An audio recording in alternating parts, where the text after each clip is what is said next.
What's up, old school homies? Let's talk about should you get an artist series guitar or bass.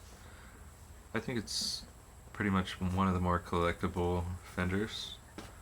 A lot of people like these, and they get more desirable and collectible over time.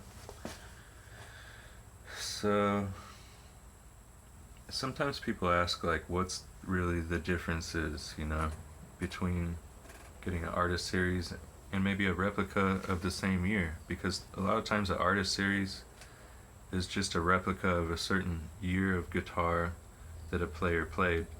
So if it's already offered as a vintage instrument, say maybe a 70s, 60s, or 50s Strat is offered in many configurations, you might be able to already find it on the market. So a lot of people get upset, like, well, the only difference is this guy's name's on the headstock and all the parts are the same as this 63 reissue or 64 reissue. It's true, but it's not true of all of them, so don't make that assumption right away. Like the Eric Clapton Blackie Strat, it has a mid-boost circuit on it, so I don't know of any other production models that had that. Well, at the certain years, they have different types of stuff that comes out every year, so you could pretty much find like a certain year where they did something if you really try. Like 1993 gold lace pickups, yeah, get a 1993 and you can have the exact ones that Eric Clapton played. And that's the other thing, is like, how accurate are these things? A Blackie Strat that I got had 22 frets. The one that he played had 21 frets, so I kind of felt duped on that. Or like the Stevie Ray Vaughan Strat, it's not really anything like the Stevie Ray Vaughan Strat number 1, it's not the same. It has like a lot of differences. So also try to look into how accurate is this, a replica, or is something that they were inspired to just build because they could.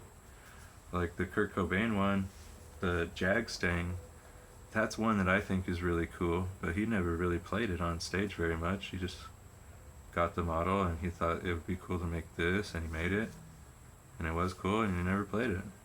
So for some people, it's like they want to play it because they want to play a certain song that the player played with it. In that case, it probably wouldn't help you either. So there's a lot of situations where it's just, it goes off pure collectability, honestly. If you're a collector, you're a collector. I think the Mark Hoppus bass was pretty cool. I would like to get one of those. Or there's another signature bass that came out recently. It was a Mustang, like a 66 Mustang bass from the bass player from Beck, Justin Johnson, or Johnston. He got his own signature. It's kind of like a relic too. So it could be unique. Maybe the finish is different, maybe the pickups are different, maybe it's something that you can't buy.